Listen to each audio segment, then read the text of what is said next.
अस्सलाम वालेकुम स्टूडेंट्स, आज हमने केमिस्ट्री के चैप्टर नंबर 10 में एसिड बेसिस सॉल्ट में हमने पढ़ना है कि पेज नंबर 14 पे है हमारा PS scale. PS scale basically होता क्या है कि पीएस स्केल को हम ये भी कह सकते हैं concentration of hydrogen ion in pure water. PS scale की जो बेस होती है वो किस पे डिपेंड करती है? हाइड्रोजन आयन की कंसंट्रेशन पे डिपेंड करती है। अब इसमें हम देखते हैं कि आपको पता है कि वाटर जो है वीक इलेक्ट्रोलाइट है, और जब ये आयनाइज होता है तो ये स्लाइटली आयनाइज होता है, यानी कि इसके तमाम जो मॉलिक्यूल्स होते हैं वो आयनाइज नहीं होते। वीक इलेक्ट्रोलाइट का मतलब होता है कि अगर 100 मॉलिक्यूल्स हैं तो 100 में से 10 मॉलिक्यूल्स या 6 मॉलिक्यूल्स जो हैं वो आयनाइज हो जाएंगे और बाकी मॉलिक्यूल्स जो हैं वो आयोनाइज नहीं होते। तो वीक इलेक्ट्रोलाइट है, ये बहुत कम आयोनाइज होता है आयन में, और ये बेसिकली जिस प्रोसेस के तहत होता है उसको हम कहते हैं ऑटो आयनाइजेशन और सेल्फ आयनाइजेशन। ऑटो आयनाइजेशन या सेल्फ आयनाइजेशन के ज़रिए जब वाटर जो है वो आयनाइज होता है तो वो किस में होता है? वो हाइड्रोजन आयन्स में होता है और हाइड्रोक्सिल आयन में होता है। और ऑटो आयनाइजेशन का मतलब ये होता है, ऑटो का मतलब होता है कि जब एक मॉलिक्यूल वाटर का हाइड्रोजन आयन और हाइड्रोक्सिल आयन में आयोनाइज हो जाता है तो फिर दूसरा मॉलिक्यूल उसकी जगह आ जाता है आयोनाइज होने के लिए। इसको हम कहते हैं ऑटो, खुद ब खुद होने के लिए हम इसको ऑटो आयनाइजेशन या सेल्फ आयनाइजेशन का नाम देते हैं। तो वाटर जो है वो हाइड्रोजन आयन्स और हाइड्रोक्सिल आयन में आयनाइज हो जाता है। अब अगर हम इस क्वेश्चन का ये जो रिवर्सिबल रिएक्शन है जिसमें वाटर जो है वो हाइड्रोजन आयन्स और हाइड्रोक्सिल आयन में आयनाइज हो गया है, और हाइड्रोजन आयन्स जो हैं वो हाइड्रोक्सिल आयन के हाइड्रोजन आयन्स और हाइड्रोक्सिल आयन आपस में रिएक्ट करके रिवर्स रिएक्शन के ज़रिए वाटर बना रहे हैं। ये एक रिवर्सिबल रिएक्शन है। अब इस इक्वेशन का रिवर्सिबल रिएक्शन का जब हम इक्विलिब्रियम एक्सप्रेशन निकालते हैं तो कैसे बनेगा? आपको पता है कि मैंने आपको बार बार बताया है कि जितने भी प्रोडक्ट्स होते हैं रिवर्सिबल रिएक्शन में वो इक्वेशन के ऊपर आते हैं, नोमिनेटर साइड पर आते हैं, और जो रिएक्टेंट होता है वो डिनोमिनेटर साइड पर आता है। तो जब हम वाटर का इक्विलिब्रियम एक्सप्रेशन बनाएंगे तो इसमें हाइड्रोजन आयन स्क्वायर ब्रैकेट और हाइड्रोक्सिल आयन स्क्वायर ब्रैकेट ऊपर आएंगे क्योंकि ये प्रोडक्ट्स हैं। अब इनके साथ कोएफिशिएंट नंबर कोई भी नहीं लगा हुआ, नंबर ऑफ मोल्स यानी कि इनके 1 है तो स्क्वायर ब्रैकेट के बाहर हम कोई इसकी पावर नहीं लगाएंगे। इसी तरह जो वाटर है उसका H2O जो है वो हम डिनोमिनेटर साइड पर रखेंगे क्योंकि ये एक हमारा रिएक्टेंट है, और इसी तरह चूँकि 1 मोल ऑफ वाटर है तो स्क्वायर ब्रैकेट के बाहर कोई पावर नहीं आएगी। अब इसी तरह अगर वो कहता है कि अगर हम वाटर की कंसंट्रेशन को देखें तो ऑलमोस्ट कांस्टेंट है कि Kc is equal to H2O is equal to hydrogen और हाइड्रोक्सिल, यानी कि अगर हम वाटर का इक्विलिब्रियम कांस्टेंट जो है वो उसके जो आयंस जिसमें वो कन्वर्ट होता है उसके इक्वल है। इसका मतलब है कि अगर हम देखें एक न्यू इक्विलिब्रियम कांस्टेंट जो है वो जिसको हम कहते हैं कि आयनिक प्रोडक्ट कांस्टेंट जो वाटर का है Kw जो है, बजाय इसके कि हम Kc के यूज़ करें तो वो हमारा क्या होगा कि Kw जो है वो किसके इक्वल है? हाइड्रोजन आयंस और हाइड्रोक्सिल आयन के, और इनकी वैल्यू है 1.0 into 10⁻14 at 25 degree centigrade. Kw हमारा क्या है? आयनिक प्रोडक्ट कांस्टेंट, जो कि हम Kc की जगह लगाते हैं। Kc की जगह क्यों लगाते हैं?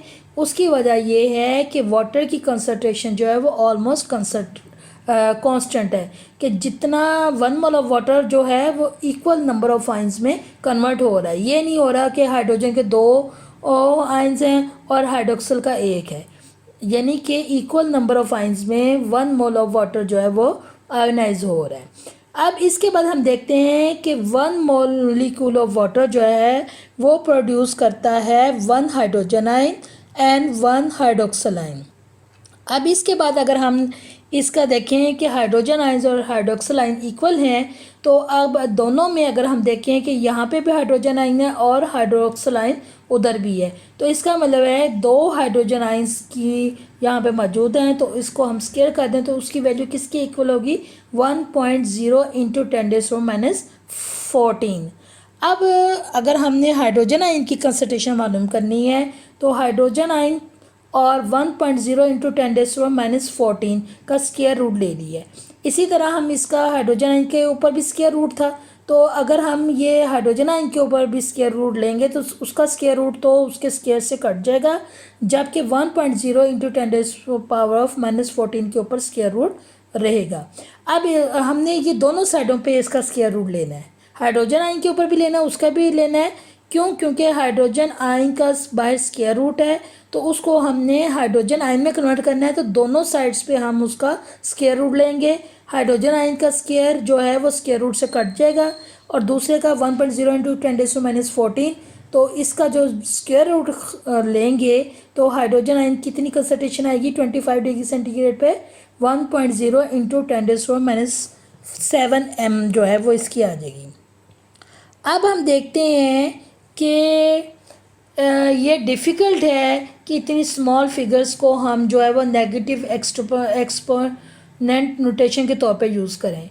तो इसका मतलब ये है कि फिर हम ये करते हैं कि अपनी कन्वीनियंस के लिए करते हैं कि इन फिगर्स को हम पॉजिटिव फिगर्स में चेंज करते हैं यूजिंग न्यूमेरल सिस्टम। क्या करते हैं? पॉजिटिव फिगर्स में इसको चेंज करते हैं अपनी आसानी के लिए न्यूमेरल सिस्टम को इस्तेमाल करते हुए।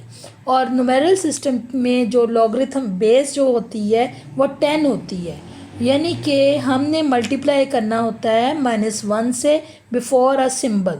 जैसे negative logarithm of the symbol P, जैसे ये देखें pH = नेगेटिव लॉग और हाइड्रोजन आयन की कंसंट्रेशन, और इसका मतलब ये है कि इसकी जो बेस है वो लॉगरिथम की सिंबल की 10 है, और P से पहले हम हाइड्रोजन की जो नेगेटिव लॉगरिथम है वो लेंगे। अब pH is the negative logarithm of molar concentration of hydrogen ion, pH = negative log और हाइड्रोजन आयन, यानी कि ये पावर किसी भी सॉल्यूशन के अंदर अगर हमने उसकी पावर ऑफ हाइड्रोजन आयंस मालूम करनी है तो हमने ये फार्मूला लगाना है pH = negative log of hydrogen ion, और यहाँ पे हम उसकी हाइड्रोजन आयन की कंसंट्रेशन लिख देंगे और उसका नेगेटिव लॉग निकालेंगे और हमारा आंसर आ जाएगा। और आपको पता है कि हमारी जो नेगेटिव लॉगरिथम की वैल्यू है वो किस पे बेस करती है? 10 के ऊपर करती है। अब इसी तरह आप देखें कि इसी तरह एक स्केल डेवलप किया गया है कि अगर हमने मोलर कंसंट्रेशन हाइड्रोजन आयन की मालूम करनी है तो वो हमारा स्केल क्या कहलाएगा? पीएच स्केल कहलाएगा। और इसकी पीएच स्केल की जो रेंज होती है वो कितनी होती है? 0 to 14 होती है। 0 से लेके 14 तक हाइड्रोजन आयन की कंसंट्रेशन का आपका आंसर आएगा। किसी भी सोल्यूशन के अंदर आप 0 से लेके 14 तक हाइड्रोजन आयन की कंसंट्रेशन मालूम कर सकते हैं अकॉर्डिंग टू दिस स्केल, यानी कि इस स्केल के मुताबिक अगर हमने पीएच वाटर की निकालनी है तो कैसे कैलकुलेट करेंगे? ये देखें, pH = negative log of hydrogen ion. अब pH = नेगेटिव लॉग और हाइड्रोजन आयन की क्या कंसंट्रेशन हमारी आई थी? 1.0 इंटू 10⁻⁷। और जब हम इसका लॉग लेंगे कैलकुलेटर से साइंटिफिक तो हमारा आंसर क्या आएगा? 7 आएगा। और इसी तरह आपको पता है कि वाटर के अंदर हाइड्रोजन आयन के अलावा हाइड्रोक्सिल आयन भी मौजूद हैं। तो हाइड्रोक्सिल आयन की जब हमने pH मालूम करनी है तो वो कैसे करेंगे? POH का मतलब होता है पावर ऑफ हाइड्रोक्सिल आयन, तो उसका फार्मूला है POH = negative log hydroxyl ion, यानी कि स्क्वायर ब्रैकेट के अंदर हम हाइड्रोक्सिल आयन लिखेंगे। फार्मूला वही है, जब हमने हाइड्रोजन आयन की कंसंट्रेशन मालूम करनी है तो नेगेटिव लॉग हाइड्रोजन आयन आएगा, और अगर हमने हाइड्रोक्सिल आयन की मालूम करनी है तो negative log of hydroxyl ion आएगी। तो POH = नेगेटिव लॉग 1.0 इंटू 10⁻⁷, तो इसकी भी वैल्यू 7 आएगी। इसका मतलब है कि वाटर के अंदर हाइड्रोजन आयन की भी pH 7 होती है और हाइड्रोक्सिल आयन की भी 7 होती है, और pH वैल्यू जो होती है वो नॉर्मली वेरीज करती है 0 to 14, यानी कि किसी भी सोल्यूशन के अंदर 0 से लेके 14 तक pH और POH दोनों की वैल्यूज़ मिलाकर 14 होगी। अगर फ़र्ज़ किया किसी सोल्यूशन की pH 6 है तो उसकी POH जो है वो कैसे निकालेंगे? 14 में से 6 माइनस करेंगे तो 8 उसकी POH होगी। हमने 14 करना है, 16, 17, 18 नहीं होगा। pH प्लस POH कितनी होगी? 14 होगी। अब इसी तरह हम देखते हैं कि आगे ये एक स्केल दिया गया है जिसमें उन्होंने बताया कि अगर किसी सॉल्यूशन की pH 2 तक है तो वो हाईली एसिडिक है, और अगर 3 से लेकर 5 तक है तो वो स्ट्रांगली एसिडिक है। अगर किसी सॉल्यूशन की pH 6 से लेकर 8 तक आ रही है, सॉरी 3 से लेकर 6 तक आ रही है तो वो स्लाइटली एसिडिक है, और 0 से लेकर अगर वो 3 तक आ रही है तो वो हाईली एसिडिक है, और 7 अगर किसी की pH आ रही है तो वो उसका मतलब है कि वो सॉल्यूशन ना एसिडिक है ना बेस है। इसके बाद फिर आप देखें कि 7 से 8 से लेके 10 तक अगर या 11 तक आ रही है तो स्लाइटली बेसिक है, और 12 से लेके 14 तक वो हाईली बेसिक है। ठीक है, और अगर ज़ाहिर बात है अगर उसकी pH कैसे निकालेंगे कि pH में से pOH माइनस कर देंगे तो वो उसकी pOH आ जाएगी। ठीक है, और इसके अलावा हम देखते हैं कि जिन सॉल्यूशंस की pOH जो है pH जो है वो लेस देन 7 होगी वो एसिडिक कहलाएंगे, अगर मोर देन 7 होगी तो वो बेसिक कहलाएंगे। अब इसके बाद आप देखें कि आपके ज़हन में ये सवाल होगा कि ये pH स्केल जो है ये एक लॉगरिथमिक है, और किसी भी सॉल्यूशन की अगर pH 1 है तो इसका मतलब वो 10 टाइम्स हायर कंसंट्रेशन होती है उसके अंदर देन pH 2, यानी कि अगर किसी सॉल्यूशन की pH 1 है तो वो 10 टाइम्स स्ट्रॉन्गर होगा देन pH 2, यानी कि pH 2 से pH 1 जो है वो 10 टाइम्स स्ट्रॉन्गर होगा, ज़्यादा पावरफुल होगा। और इसी तरह आप देखें कि pH 3 जो है वो pH 1 से 100 टाइम्स जो है वो उस सॉल्यूशन से जो है वो ज़्यादा स्ट्रॉन्गर होगा pH 1 से। अच्छा जी, अब इस बेस पे हम देखते हैं कि हम ये कंक्लूजन करते हैं कि pH जो है वो न्यूट्रल सॉल्यूशन की कितनी है 7 है। इसी तरह एसिडिक सॉल्यूशन की pH कितनी होती है लेस देन 7 होती है, और बेसिक सॉल्यूशन की pH कितनी होती है ग्रेटर देन 7 होती है। अब टोटल हमारी रेंज कितनी है pH और pOH की टोटल रेंज होती है वो 14 होती है। ये चीज़ें आपने याद करनी है। अब आपने ये सोचा होगा कि ये pH क्या है, ये कहाँ पे यूज़ होता है। अब हम देखते हैं कि what are its uses. pH जो है वो बेसिकली यूज़ होती है एसिड बेस, किसी भी सब्सटेंस या सॉल्यूशन की हो हमने कैटेगराइज करना हो क्या है ये एसिडिक है या बेसिक है या स्ट्रॉन्ग एसिड है, वीक एसिड है या स्ट्रॉन्ग बेस है या स्ट्रॉन्ग अल्कली है या न्यूट्रल है, तो उसके लिए हम इसको pH को यूज़ करते हैं। और सेकंड जो इसका यूज़ है it is used to produce medicine. Medicine में भी हमने एसिडिटी या अल्कलिनिटी को बरकरार रखना होता है, तो उसके लिए हम pH यूज़ करते हैं कि हमने फ़र्ज़ किया कोई मेडिसन बनानी है जिसके अंदर एसिडिटी जो है वो 4 होनी चाहिए या 5 होनी चाहिए, तो उसके लिए हम फिर ये pH स्केल यूज़ करते हैं। और इसके अलावा हम देखते हैं कि मुख्तलिफ माइक्रोबायोलॉजिकल स्पेशल माइक्रोबायोलॉजिकल प्रोसेस में या बैक्टीरिया की जब हम करते हैं उसकी ग्रोथ वगैरह लैब्स वगैरह में, तो उसमें भी हम इसको यूज़ करते हैं क्योंकि उसमें हमने हाइड्रोजन आयन की कंसंट्रेशन को मॉनिटर करना होता है। थर्ड जो है it is use to prepare solutions और required concentration necessary for certain biological reaction. Certain biological reactions के लिए जो हमने रिक्वायर्ड कंसंट्रेशन के सॉल्यूशंस तैयार करने होते हैं उसमें भी ये pH जो है वो यूज़ करनी होती है। अब स्टूडेंट जहाँ तक हमने पढ़ा कि pH होता क्या है, कंसंट्रेशन ऑफ हाइड्रोजन आयन होती है। एसिड की pH को मालूम करने के लिए हम फार्मूला क्या यूज़ करते हैं pH is equal to negative log और हाइड्रोजन आयन कंसंट्रेशन। इसी तरह बेस की अगर हमने मालूम करनी हो तो उसकी ज़ायबा उसके अंदर हाइड्रोक्सिल आयन है तो POH मालूम करेंगे, और उसका भी सेम फार्मूला है नेगेटिव लॉग, लेकिन हाइड्रोजन आयन की जगह चूँकि बेस क्या हाइड्रोक्सिल आयन है तो हम उसके हाइड्रोक्सिल आयन मालूम कर लेंगे। अब मैं आगे आपको अगले लेक्चर में ये बताऊंगी कि अगर फ़र्ज़ किया आपके पास एक सॉल्यूशन है उसकी मोलैरिटी आपको दी गई है तो उससे आप कैसे उसकी pH और POH मालूम करोगे। अल्लाह हाफिज़। इसको आपने बहुत अच्छे तरीके से याद करना है, यूजेस याद करने, इसके फार्मूले याद करने हैं, और आपको इसकी डेफिनेशन आनी चाहिए और इसकी रेंजेस आनी चाहिए कि टोटल रेंज कितनी होती है 14 होती है, लेस देन 7 होती है तो वो एसिडिक होते हैं, 7 होगी तो वो न्यूट्रल होंगे सॉल्यूशंस, और अगर ग्रेटर देन 7 है तो वो कितने वो होंगे बेसिक होंगे। तो ये चीज़ें आपने बहुत अच्छे तरीके से याद करनी है। अल्लाह हाफिज़। अस्सलाम वालेकुम स्टूडेंट, इससे पहले हमने पीएच स्केल के मुतालिक पढ़ा कि पीएच स्केल क्या होता है, और उसमें मैंने आपको बताया था कि हाइड्रोजन आयन की कंसंट्रेशन जो होती है वो बेस है पीएच स्केल की, और पीएच स्केल का जो फार्मूला है वो है pH = negative log of hydrogen ion. अब इसमें आप ये गौर से देखें कि जब आपने किसी भी एसिड की pH मालूम करनी हो तो आप सबसे पहले ये वाला फार्मूला लगाएंगे कि pH = negative log of hydrogen ion concentration. क्या होगा कि जितनी भी मोलैरिटी दी जाएगी उसको आपने हाइड्रोजन आयन की कंसंट्रेशन कंसिडर करना है, और उसकी वैल्यू जो है वो ये यहाँ पे लगानी है हाइड्रोजन आयन की जगह। जैसे सबसे पहले आप फार्मूला लगाएंगे कि pH = negative log of hydrogen ion concentration. अब इसमें आपको बताया जाएगा, उसने बताया होगा कि एसिड है तो इसकी कंसंट्रेशन जो है वो 0.2 m है या 3 m है। फ़र्ज़ किया सपोज उसकी रीडिंग जो है वो 0.2 m दे रहा है हाइड्रोजन आयन की, तो आपने क्या करना है कि उसकी अगर आपने pH मालूम करनी है तो सबसे पहले आपने फार्मूला लगाना है pH = negative log hydrogen ion concentration. इसके बाद आपने नेगेटिव लॉग और ब्रैकेट के अंदर जो हाइड्रोजन आयन की कंसंट्रेशन है वहाँ पे जितनी उन्होंने मोलैरिटी दी होगी वो आपने लिख देनी है।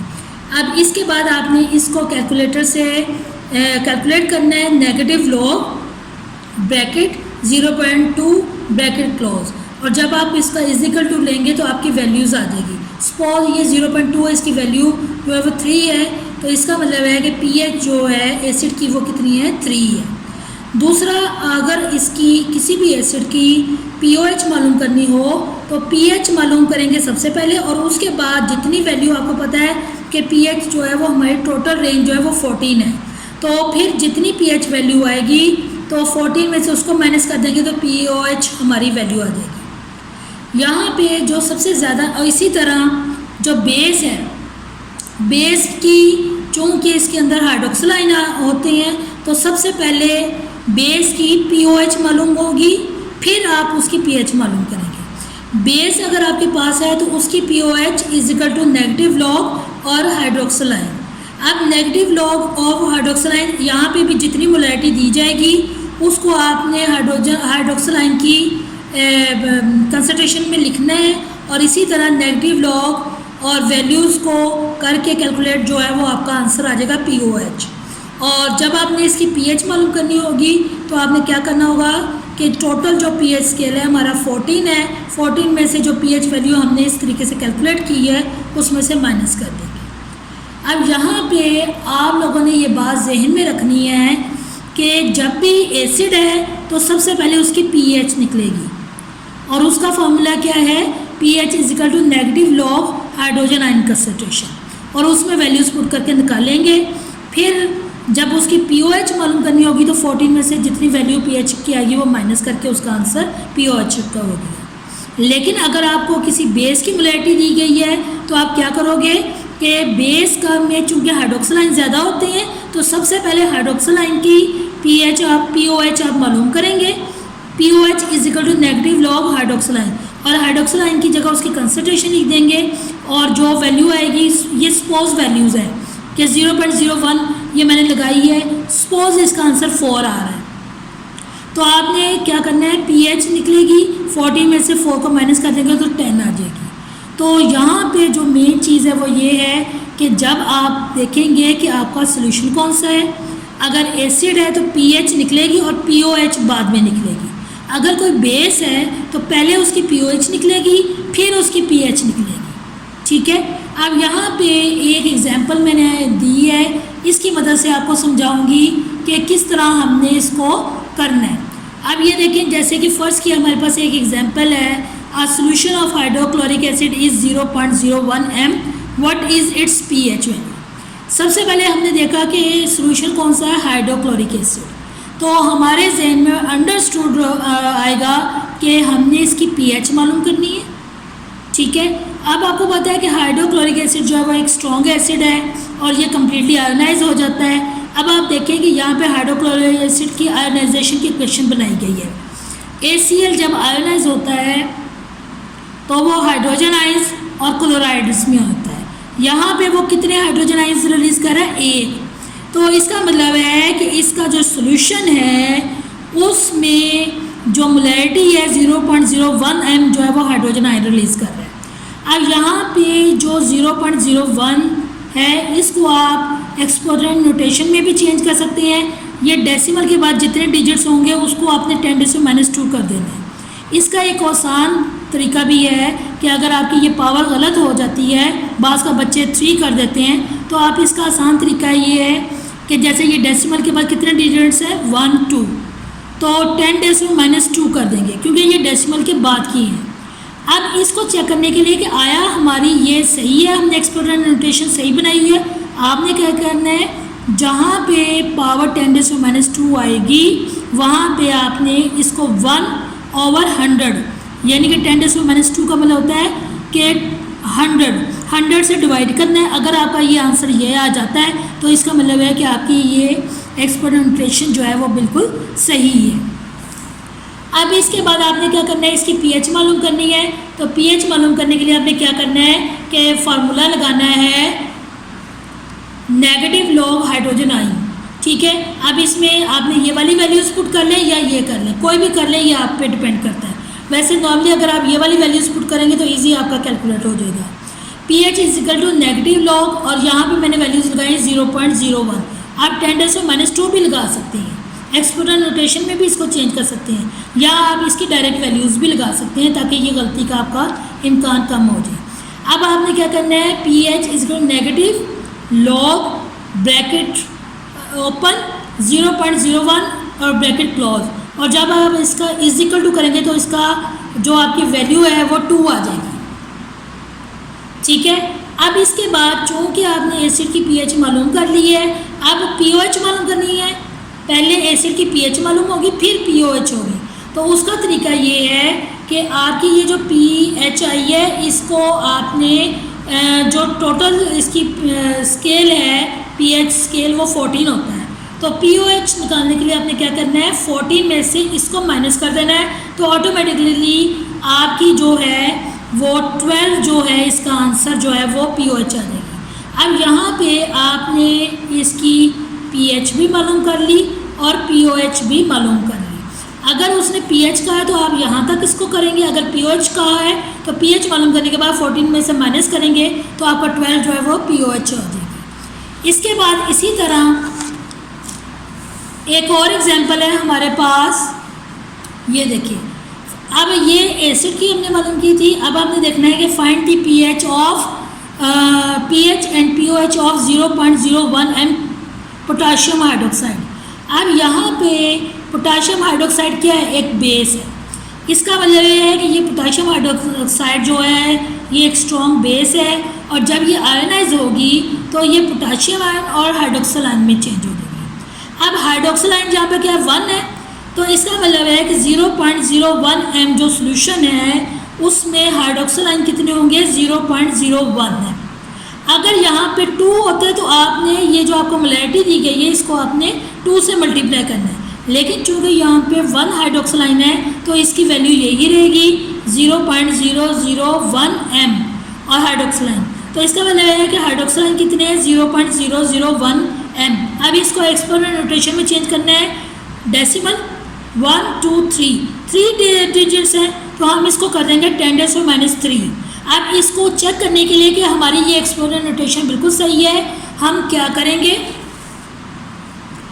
हम ये करेंगे इसको 1/1000 से डिवाइड करेंगे। तो अगर हमारा आंसर 0.001 m आ रहा है तो इसका मतलब है कि हमारी ये एक्सपोनेंशियल नोटेशन जो है वो बिल्कुल सही बनी है। अब इसके बाद हम देखते हैं आगे कि इसकी पीओएच मालूम करनी है तो कैसे करेंगे। POH is equal to negative log hydroxyl ion, pOH is equal to negative log, और यहाँ पे वैल्यूज़ लगा दें, बेशक इस तरह वैल्यूज़ लगा दें या इस तरह लगा दें, आपका आंसर आएगा पीओएच 3। यहाँ पे आपका कैलकुलेटर से आंसर 3 आ जाएगा। अब इसकी पीएच मालूम करनी है, क्योंकि ये बेस है तो सबसे पहले आपने उसकी पीओएच मालूम की है, पीएच बाद में मालूम होती है। तो पीएच कैसी होगी कि 14 जो टोटल आपकी पीएच है उसमें से ये जो आपकी पीओएच आई है इसको माइनस करेंगे तो 11 इसकी जो है वो आपकी पीएच आ जाएगी। अब यहाँ पे 2 न्यूमेरिकल्स में मैंने आपको ये बताया है कि अगर एसिड होगा तो सबसे पहले पीएच उसकी हाइड्रोजन आयन की कंसंट्रेशन मालूम होगी, जो आंसर आएगा उसमें से 14 में से उसको माइनस करके वो आपकी पीओएच आ जाएगी। पहले पीएच मालूम होगी फिर पीओएच मालूम होगी। इसी तरह अगर कोई बेस है तो सबसे पहले उसकी पीओएच मालूम होगी, उसके बाद फिर जो आंसर आएगा पीएच मालूम करने के लिए उसको 14 में से माइनस करेंगे तो वो आएगा। अच्छा, यहाँ पे आप देखें कि अगर हाइड्रोजन आयन हाइड्रोक्साइड आयन 1 है तो आपकी वैल्यूज़ वही रहेगी जो कि उन्होंने मोलैरिटीज़ में दी होगी। अब यहाँ पे एक और एग्जांपल मैं आपको दे रही हूँ। यहाँ पे find the pH of 0.01 m sulphuric acid. अब यहाँ पे कैसे करेंगे ये देखें, सल्फ्यूरिक एसिड जो है वो स्ट्रॉन्ग एसिड है। जब ये आयोनाइज होगा तो यहाँ पे H2 है, H2 का मतलब होता है 2 हाइड्रोजन आइंस ये आयोनाइज कर रहा है और 7 सल्फेट आइंस हो रहे हैं। अब इसके बाद हम देखें कि 0.01 m जो सल्फ्यूरिक एसिड सोल्यूशन है वो 2 हाइड्रोजन आइंस प्रोड्यूस कर रहा है। तो हम क्या करेंगे कि जितनी उसकी हाइड्रोजन आयन की दी है वो 1 की दी है उसको 2 से मल्टीप्लाई करेंगे। अगर यहाँ पे हाइड्रोजन आइंस 3 आते तो हम जितनी मोलैरिटी दी हुई है उसको 3 से मल्टीप्लाई करेंगे। ठीक है, अब चूँकि यहाँ पे हाइड्रोजन आइंस 2 है तो हमने क्या किया कि जितनी मोलैरिटी दी हुई है उसको 2 से मल्टीप्लाई किया तो हमारा आंसर 2 × 10⁻², ये आ जाएगा। ये देखें 0.01 का क्या पावर बनी 10⁻², तो 2 × 10⁻², ये भी कर सकते हैं या सिंपल आप ये भी कर सकते हैं कि 0.01 को 2 से मल्टीप्लाई करके ये आंसर निकाल लें। ठीक है, अब चूँकि ये एसिड है तो सबसे पहले पीएच मालूम होगी, negative log of hydrogen ion concentration, और इसमें 0.02 वैल्यू लगा दें, या बेशक आप ये भी लगा सकते हैं 2 × 10⁻²। ये आपका कैलकुलेटर में करना आपको मुश्किल लगेगा, आप सिंपल वैल्यूज़ लगा दें 0.02 और आपकी पीएच आ जाएगी 1.7। ठीक है, अब इसके बाद पीएच 7 आ जाएगी तो आपने उसके बाद क्या करना है, पीओएच मालूम करनी है। क्या करेंगे 14 में से 1.7 माइनस करेंगे तो 12.3 आपकी इसकी पीओएच आ जाएगी। ये इन एग्जांपल्स के थ्रू जो है मैंने आपको बताया है कि किस तरह आपने सॉल्व करना है। अब आप देखें कि आपकी जो एक्सरसाइज है उसमें कुछ न्यूमेरिकल्स दिए गए हैं जिसमें उन्होंने पीओएच और पीएच मालूम करनी है। ये आपकी एक्सरसाइज पेज नंबर 50 पे न्यूमेरिकल्स हैं, उनको मैं आपको समझाती हूँ कि आपने किस तरह करने हैं। अब ये देखें, ये आपके न्यूमेरिकल्स हैं पेज नंबर 50 पे। सबसे पहला जो न्यूमेरिकल है वो क्या है, calculate the pH and pOH of 0.2 m sulphuric acid. अब आपने इसको कैसे करना है, इसमें देखें कि सबसे पहले आपको पता है कि सल्फ्यूरिक एसिड जो है एक स्ट्रॉन्ग एसिड है और जब ये आयोनाइज होगा तो क्या होगा, H2 यानी 2 हाइड्रोजन आइंस होंगे और एक सल्फेट आयन होगा। अब देखें कि चूँकि सोल्यूशन जो है वो कितना है 0.2 है, तो चूँकि 2 हाइड्रोजन आइंस है तो वो 1 हाइड्रोजन आयन का दे रहा है। हमारे पास 2 है तो इसको 2 से मल्टीप्लाई करेंगे। क्या करेंगे 2 से मल्टीप्लाई करेंगे। जब हम 2 से मल्टीप्लाई करेंगे तो उसके बाद हमारा आंसर आएगा 0.4, यानी कि 2 हाइड्रोजन आइंस हैं और 1 हाइड्रोजन आयन की वैल्यू कितनी है 0.2, तो हमारे पास जो आंसर आएगा 0.4 आएगा। ठीक है, अब आपने चूँकि ये एसिड है तो आपने पीएच की वैल्यू मालूम करनी है, तो आप क्या करोगे negative log of hydrogen ion करेंगे और pH equal to negative log और इधर हाइड्रोजन आयन की वैल्यूज़ जो ये आई है इसको आपने लिखना है। आपने 0.2 नहीं लिखना, वो 1 हाइड्रोजन आयन की है। यहाँ पे क्वेश्चन में कितने हाइड्रोजन आयन रिलीज़ हो रहे हैं, 2 हाइड्रोजन आयन रिलीज़ हो रहे हैं, तो आपका आंसर आएगा 0.4। आपने 0.4 वैल्यू पुट की और जब आपने कैलकुलेट से कैलकुलेट किया तो आपकी पीएच आती है 0.397। अब देखिए 0.397, इसको जब आप ये करते हैं राउंड फिगर तो ये 0.4 आ जाता है। ठीक है, 9 की जगह 4 आ जाएगा। यहाँ पे 9 है तो यहाँ पे क्या आ जाएगा, फिगर राउंड हो जाएगा 0.4 आंसर आ जाएगा। अब ये आपकी पीएच आ गई। अब पीएच आपने कैलकुलेटर से कैलकुलेट कर ली, आपको कंसंट्रेशन हाइड्रोजन आयन की दी हुई है। उसके बाद आपने पीओएच मालूम करनी है तो आप क्या करेंगे, सिंपल ये वाली वैल्यू को 14 में से माइनस करेंगे तो आपका 13.6 जो है वो इसकी पीओएच आ जाएगी। ठीक है, अब इसके बाद इसी तरह आप देखें नेक्स्ट न्यूमेरिकल है आपका। अभी यहाँ पे है कि calculate the pH of 0.1 m of potassium hydroxide. अब यहाँ पे देखें, सबसे पहले आप देखें कि आपके पास सोल्यूशन कौन सा है, कौन सा सोल्यूशन है, बेस है। तो चूंकि ये एक स्ट्रॉन्ग बेस है तो इसकी आयोनाइजेशन की इक्वेशन कैसे बनेगी, KOH इज इक्वल टू एक पोटाशियम आयन और एक हाइड्रोक्सल आयन। चूँकि हाइड्रोक्सल आयन एक है तो इसका मतलब है कि ये जो 0.1 m उसने दिया ये एक हाइड्रोक्सल आयन का दिया हुआ है। आपने बेस की क्या फार्मूला लगाना है, OH मालूम करना है। सबसे पहले बेस है तो OH मालूम करना है, अगर एसिड है तो उसकी हाइड्रोजन आयन के मालूम करना है। तो आपका फार्मूला लगेगा POH is equal to negative log hydroxyl ion. अब POH is equal to negative log 0.1, यही वैल्यू लगेगी क्योंकि 1 हाइड्रोजन आयन है तो वैल्यू यही रहेगी। तो इसकी वैल्यू आप जब कैलकुलेटर से कैलकुलेट करेंगे, negative log bracket open 0.1 bracket close, तो आप जब इसको इज इक्वल टू आंसर निकालेंगे तो ये 1 आ जाएगा। अब आपने इसकी POH मालूम कर ली। PH कैसे मालूम करेंगे कि ये जो आंसर है उसको 14 में से माइनस करेंगे तो आपका 13 जो है ये POH आंसर आ जाएगा। ठीक है। अब इसी तरह आप देखें, अगला न्यूमेरिकल देखें, न्यूमेरिकल नंबर 3।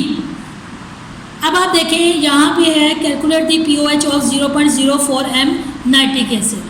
अब नाइट्रिक एसिड सबसे पहले हमने देखा कि सोल्यूशन कौन सा है हमारे पास, नाइट्रिक एसिड। इसका मतलब इसके अंदर कौन सा आएगा, हाइड्रोजन आयन की आएगी। तो इसकी आयोनाइजेशन की इक्वेशन बना लेते हैं। एक हाइड्रोजन आयन है तो एक, और नाइट्रेट आयन भी एक है। इसका मतलब है कि ये एक मॉलिक्यूल एक हाइड्रोजन आयन और एक नाइट्रेट आयन रिलीज़ कर रहा है। तो इसकी जो मोलैरिटी उसने दी हुई है 0.04 m। तो इसका मतलब है कि ये इतने ही आयंस प्रोड्यूस करेगा हाइड्रोजन आयन। तो ये देखें पॉइंट के, अगर हमने इसको एक्सपोनेंशियल नोटेशन में चेंज करना है तो ये आ जाएगा 0.004, यानी कि कितने डिजिट्स हैं, 10, 3 डिजिट्स हैं, 10⁻³ और यहाँ पे 4 आ जाएगा। अब आप क्या करेंगे कि सिंपल आप ये कर लें कि 4 डिवाइडेड बाय 1000, तो आपका आंसर ये आना चाहिए। तो इसका मतलब ये आपकी एक्सपोनेंशियल नोटेशन सही होगी। ये आपको चेक करने का मैं एक स्मार्ट मेथड बता रही हूँ, वरना आप ये वैल्यूज़ भी लगा सकते हैं, लेकिन ये आपको चेक करने का एक स्मार्ट मेथड बता रही हूँ ताकि आपकी मिस्टेक ना हो। अब 4 × 10⁻³ भी कर सकते हैं, 0.04 भी आप इसकी वैल्यूज़ लगा सकते हैं। तो यहाँ पे आपने फार्मूला लगाना है PH is equal to negative log hydrogen ion. ठीक है। अब आपने क्या करना है, नेगेटिव लॉग की वैल्यू लगानी है 0.04। तो ये जब आप कैलकुलेट करेंगे कैलकुलेटर से, नेगेटिव लॉग ब्रैकेट स्टार्ट 0.004 और ब्रैकेट क्लोज, तो आपका आंसर आएगा 2.39। अब यहाँ पे देखें ये 9 है, ये राउंड हो जाएगा तो हमारा आंसर राउंड करके आएगा 2.4। अब हमारी ये एसिड है, एसिड की PH मालूम होगी।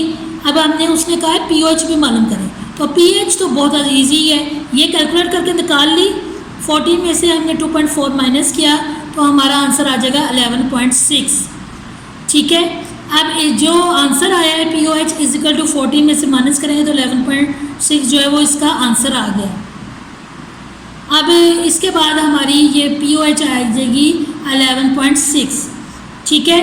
अब इसके बाद आप देखें यहाँ पे क्वेश्चन नंबर 4 में एक टेबल दिया गया है कि कंप्लीट द फॉलोइंग टेबल। यहाँ पे उन्होंने डिफरेंट सॉल्यूशंस दिए हुए हैं। उन्होंने कहा है कि इसकी हाइड्रोजन आयन की कंसंट्रेशन लिखें, अगर हाइड्रोक्सल आयन है तो उसकी लिखें, और PH मालूम करें और POH मालूम करें। गर्ल्स ये बहुत आसान है, सिर्फ आपने समझने की कोशिश करनी है। अब ये देखें, पहले है 0.15 mHi। अब HI का मतलब ये एसिड है तो इसकी हाइड्रोजन आयन की कंसंट्रेशन आएगी। अब हाइड्रोजन आयन की कंसंट्रेशन क्या आएगी, सबसे पहले आपने पावर लिखनी है। पॉइंट के बाद कितने डिजिट्स हैं, 2 डिजिट्स हैं, 10⁻², और 15 को ऐसे लिख दें। अब अगर आप इसको 15 को डिवाइडेड बाय 100 से करेंगे तो आपका ये आंसर आना चाहिए चेक करने के लिए। ठीक है। चूँकि ये एक एसिड है तो इसकी हाइड्रोजन आयन की कंसंट्रेशन आएगी और हाइड्रोक्सल आयन उसके नहीं होंगे। सबसे पहले उसकी PH मालूम होगी। PH क्या होगी, नेगेटिव लॉग 0.15 m लगा दें या ये वैल्यू पुट करेंगे तो आपका ये वाला आंसर आ जाएगा। जब ये आंसर आएगा तो pH कैसे आप मालूम करेंगे कि 14 में से 0.82 को माइनस करेंगे तो आपका ये आंसर आ जाएगा। नेक्स्ट आपका है 0.04 MKOH। अब चूँकि ये KOH है तो यहाँ पे हाइड्रोजन की कंसंट्रेशन नहीं आएगी, आपकी आएगी हाइड्रोक्सिलाइन की। यहाँ तो आप एक हाइड्रोक्सिलाइन है, जहाँ तो ये वैल्यू लिखते हैं। अगर एक्सपोनेंशियल रिलेशन लिखना है तो ये देखें, पॉइंट के बाद 1 2 10⁻² और 4 साथ हो गया, मल्टीप्लाई करेंगे 4/100 तो आपका ये आंसर आना चाहिए। ठीक है, उसके बाद फिर आपने pOH मालूम करनी है, बेस है। तो सबसे पहले नेगेटिव लॉग और हाइड्रोक्सिलाइन की कंसंट्रेशन, तो नेगेटिव लॉग और ये वाली वैल्यू पुट कर लें या ये वाली पुट कर लें, आपका आंसर आएगा 12.6। ये आपकी 1.4 आएगा क्योंकि ये हाइड्रोक्सिलाइन है, 1.4 आएगा। फिर आपने उसके बाद में pH मालूम करनी है, तो 14 में से 1.4 को माइनस करेंगे तो आपका ये आंसर आ जाएगा 12.6। उसके बाद थर्ड जो है ये है 0.020 M बेरियम हाइड्रोक्साइड। अब बच्चे यहाँ पे देखें,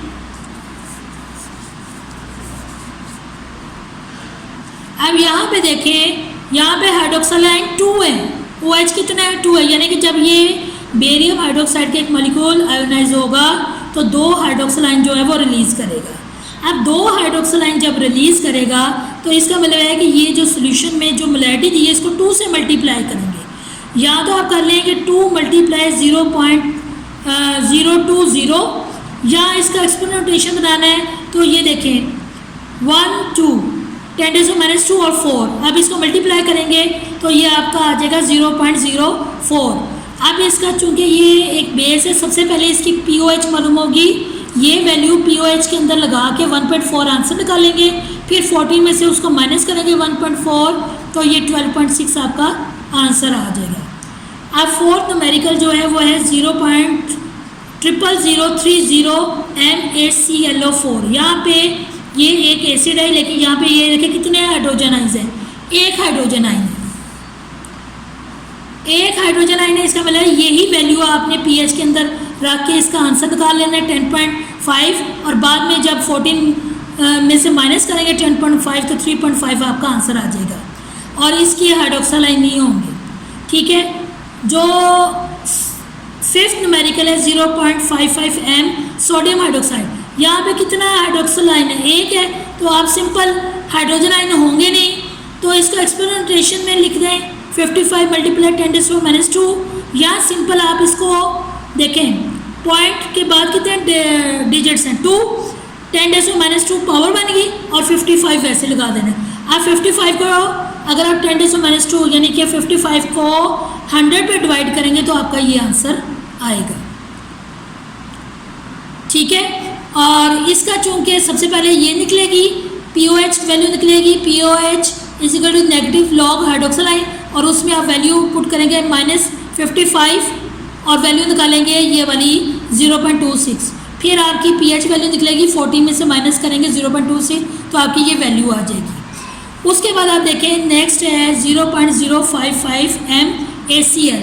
यहाँ पे कौन सा एसिड है, हाइड्रोजन आइन एक है, इसको आपने pH = नेगेटिव लॉग हाइड्रोजन आइन रखेंगे तो आपकी वैल्यू ये वाली आएगी 1.26, और उसमें से 14 में से माइनस करोगे तो pOH आ जाएगी। और चूँकि ये एसिड है तो इसकी हाइड्रोजन आइन आप लिखेंगे 55 × 10⁻³ ये देखें, डेसिमल के बाद 1 2 3 10⁻³ ये आ गया, और 55 को डिवाइड करेंगे तो फिर वो आपका यही आंसर आना चाहिए। उसके बाद लास्ट है आपका 0.05 M कैल्शियम हाइड्रोक्साइड। अब यहाँ पे ये बेस है, कितने हाइड्रोक्साइड आएंगे 2, इसका मतलब है ये जो आपकी मोलैरिटी है इसको 2 से मल्टीप्लाई करेंगे तो ये आएगा 11 × 10⁻²। यहाँ तो इस तरह कर लो 1 2 और 10⁻², तो आपका ये आंसर आना चाहिए। उसके बाद 0.96 से आपने इसकी pOH निकालनी है, pOH = नेगेटिव लॉग ऑफ हाइड्रोक्सिलाइन, और उसके बाद 13.06 40 में से माइनस करोगे तो ये आपका आंसर आ जाएगा। बच्चे ये बहुत आसान है, जस्ट वैल्यूज़ पुट करनी है और उसको निकालना है। और मैंने आपको आसान तरीका बताया था कि इसको क्या करना है। एक दफ़ा फिर मैं आपको बता देती हूँ।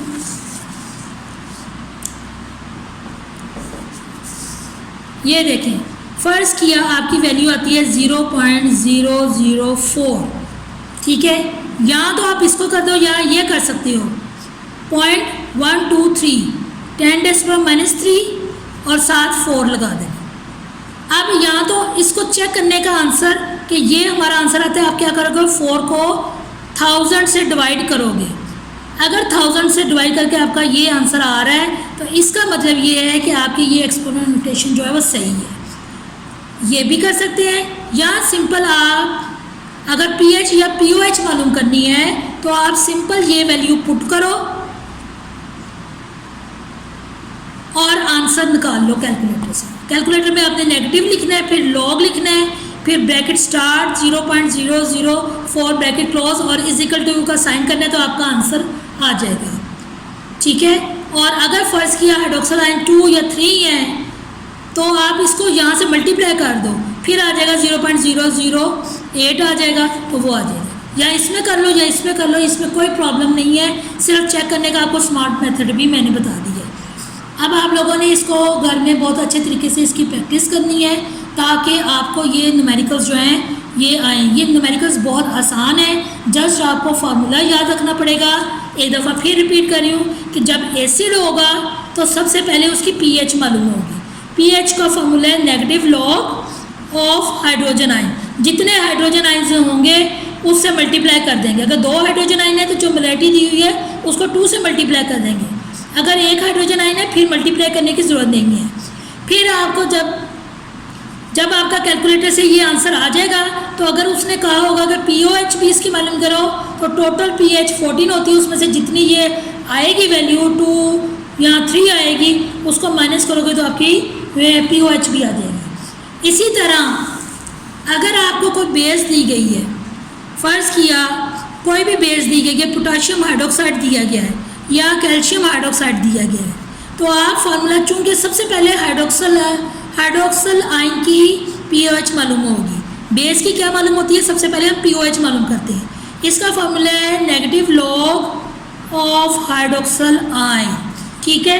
अब अगर फ़र्ज़ किया वो दिया होता है 0.001 m, अगर तो ये दिया 1 हाइड्रोक्सिल आयन है तो इसको ऐसे ही आपने वैल्यूज़ लगा देनी है और कैलकुलेट कर लेना है। फिर इसकी आपकी पीएच, फ़र्ज़ किया ये 3 आती है तो फिर आपने इसकी पीएच मालूम करनी है कि 14 में से 3 माइनस करेंगे तो आपका आंसर जो है वो 11 आ जाएगा। अगर फ़र्ज़ किया किसी बेस में ये वाली दी हुई है और ये आपका बेस दी हुई है तो यहाँ पे 2 है तो आपने क्या करना है, सिंपली इसको 2 से मल्टीप्लाई करके जो आपका आंसर आएगा उसको आपने फिर इसकी जगह लिखना है, ठीक है। ये न्यूमेरिकल्स बहुत आसान है और आपने इसको बहुत अच्छे तरीके से इसकी प्रैक्टिस करनी है। अल्लाह हाफिज़।